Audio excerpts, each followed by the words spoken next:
အမရေးတဲ့ကလေးမွေးပြီးကလေးကမိမကစိတ်မပါဘူးပြောတယ်ကျွန်တော်ကိုယူသွားတာလားမသိဘူးတဲ့ HNO News ခန်နယ်မှအားလုံးကိုမှကြိုဆိုလိုက်ပါတယ်ရှင်ဒီဗီဒီယိုလေးကအချစ်ရေးနဲ့အိမ်အောင်ရေးဆိုင်ရာအသိပညာဗဟုသုတများကိုမျှဝေပေးရန်တင်ဆက်ထားခြင်းဖြစ်ပါတယ်ရှင်အမရေးတဲ့ကလေးမွေးပြီးကလေးကမိမကစိတ်မပါဘူးပြောတယ်ကျွန်တော်ကိုယူသွားတာလားမသိဘူးတဲ့မမေဒီ comment ကို reply ပြန်ပေးမယ်မမေရဲ့ comment အောက်မှာဘဟုတုတအနေနဲ့ပဲကြည်ပါရိုင်းဆိုင်တဲ့ comment တွေလုံးဝကြည့်လို့မကောင်းတဲ့ comment တွေဆိုမမေတန်းပြီး block ပါပဲเนาะအဲ့တော့မမေတခုပြောချင်တာကအမျိုးသားနဲ့အမျိုးသမီးတွေအတူနေတဲ့အခါမှာအမျိုးသားတွေရဲ့လိန်စိတ်ကအထွတ်ထိပ်ရောက်တာထင်ရှားပေမဲ့အမျိုးသမီးတွေရဲ့လိန်စိတ်ကအထွတ်ထိပ်ရောက်တာတိတ်ပြီးမပြတယ်လို့ထင်ရှားမှုလည်းအမျိုးသားလောက်မရှိဘူးအဲ့ဒါဘာကြောင့်လဲဆိုတော့အမျိုးသမီး100ရာခိုင်နှုန်းမှာ80ရာခိုင်နှုန်းကရှက်စိတ်ကြောက်မလို့မပြကြဘူးတချို့အမျိုးသမီးတွေဆိုဒီအိယာဘွားကိစ္စကိုလှုပ်ဆောင်တဲ့အခါမှာကိုယ်တိုင်ပြီးမြောက်လို့ပြီးမြောက်မှမသိတဲ့အမျိုးသမီးတွေရှိတယ်အဲ့လိုအမျိုးသမီးတွေကဘယ်လိုအမျိုးသမီးဖြစ်မလဲဆိုအသက်အရွယ်ကြီးလာပြီးစိတ်ဖိစီးမှုအများများတဲ့အမျိုးသမီးတွေရယ်နောက်တစ်ခုကကျတော့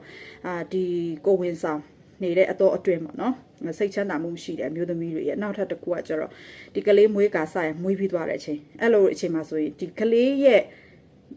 ဒီအမျိုးသမီးတွေမိခင်စိတ်ပေါ့နော်မိခင်စိတ်တွေပဲများနေတဲ့ခါကျတော့ဒီလိန်ကိစ္စနဲ့ဒီယောက်ျားကိစ္စဆိုတော့ကလေးကိုစိုးရိမ်ပူပန်မှုနဲ့ကလေးကြီးပဲသူတို့ရဲ့ဒီအုံနောက်ထဲနှလုံးထဲမှာလွှမ်းမိုးနေတာအကြောင်းမျိုးဒီအရာကြီးကိုတိတ်ပြီးမတွေးတော့ဘူးဒီအရာကြီးပေါ်မှာတိတ်စိတ်မရှိတာကြောင့်လည်းဖြစ်ပါတယ်ပေါ့နော်အဲ့တခုကနောက်တစ်ခုကဘာလဲဆိုအမျိုးသားတွေနဲ့လည်းဆိုင်တယ်အမျိုးသားတွေတချို့တွေကလိုအပ်ချက်တွေရှိတယ်တချို့အမျိုးသားတွေကကျတော့ဒီအရာဘောကိစ္စကိုလှုပ်ဆောင်လိုက်တဲ့အခါမှာဒီအမျိုးသမီးကိုပဲကိုကောင်းဖို့ပဲလှုပ်ခိုင်းတယ်ဒါပေမဲ့တစ်ဖက်ကအမျိုးသမီးပြန်ကောင်းအောင်လုပ်ပေးဖို့ကျတော့မတိချင်အောင်ဆောင်ကြတယ်ပေါ့နော်ဒါကလေညီမချင်းရှိနေရမယ်ကိုလည်းကောင်းအောင်လုပ်ပေးစေချင်ဒီအမျိုးသမီးကြိုက်နှစ်တက်တဲ့အရာတွေကိုလည်းပြန်ပြီးလုပ်ပေးဖို့ကလည်းလိုအပ်ပါတယ်ဒါမှဒါလေညီမချင်းဖြစ်မယ်ပေါ့နော်လှုပ်ဆောင်မှုလည်းအောင်မြင်မယ်နောက်ထပ်တစ်ခုကနှစ်ယောက်စလုံးလည်းပြီးမြောက်ဖြစ်မှာပေါ့နော်ကိုရိုင်းပြီးမြောက်ဖို့ထက်ကိုအမျိုးသမီးကပြီးမြောက်ပြီလားမပြီးမြောက်ဘူးလားဆိုတာလဲစောင့်ဆိုင်ပေးရမယ်ကိုရိုင်းကိုဆန္ဒတစ်ခုတည်းကိုအထွတ်ထိပ်ထားပြီးတစ်ဖက်ကအမျိုးသမီးပြီးရင်ပြီးမပြီးရင်နေဆိုရဲစိတ်မျိုးနဲ့လဲသွားပြီးဒီအရာဘောကကိစ္စတွေကိုလှုပ်ဆောင်မယ်ဆိုရင်ကြာလိုက်ဒီအမျိုးသမီးတွေကဒီကိစ္စတွေကိုလုံးဝကြာလာလေစိတ်ပြက်လာလေဖြစ်ပြီးတော့စိတ်မပါတာမျိုးလည်းဖြစ်တတ်တယ်ပေါ့နော်ဒါကတော့အမျိုးသားတွေတတိထားမယ်အချက်ဖြစ်ပါတယ်နော်နောက်တစ်ခုကပါလဲဆိုတကယ်တမ်းတော့လေ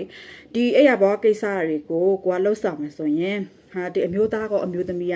ညီမျှချင်းဖြစ်ဖို့လိုတယ်နှစ်ယောက်စလုံးပေါ့နော်သူ့အကြိုက်ကိုတီးဖို့လိုတယ်ကိုအကြိုက်ကိုသူလုပ်ပေးသူ့အကြိုက်လည်းကိုပြန်လုပ်ပေးဖို့ကလည်းလိုအပ်တယ်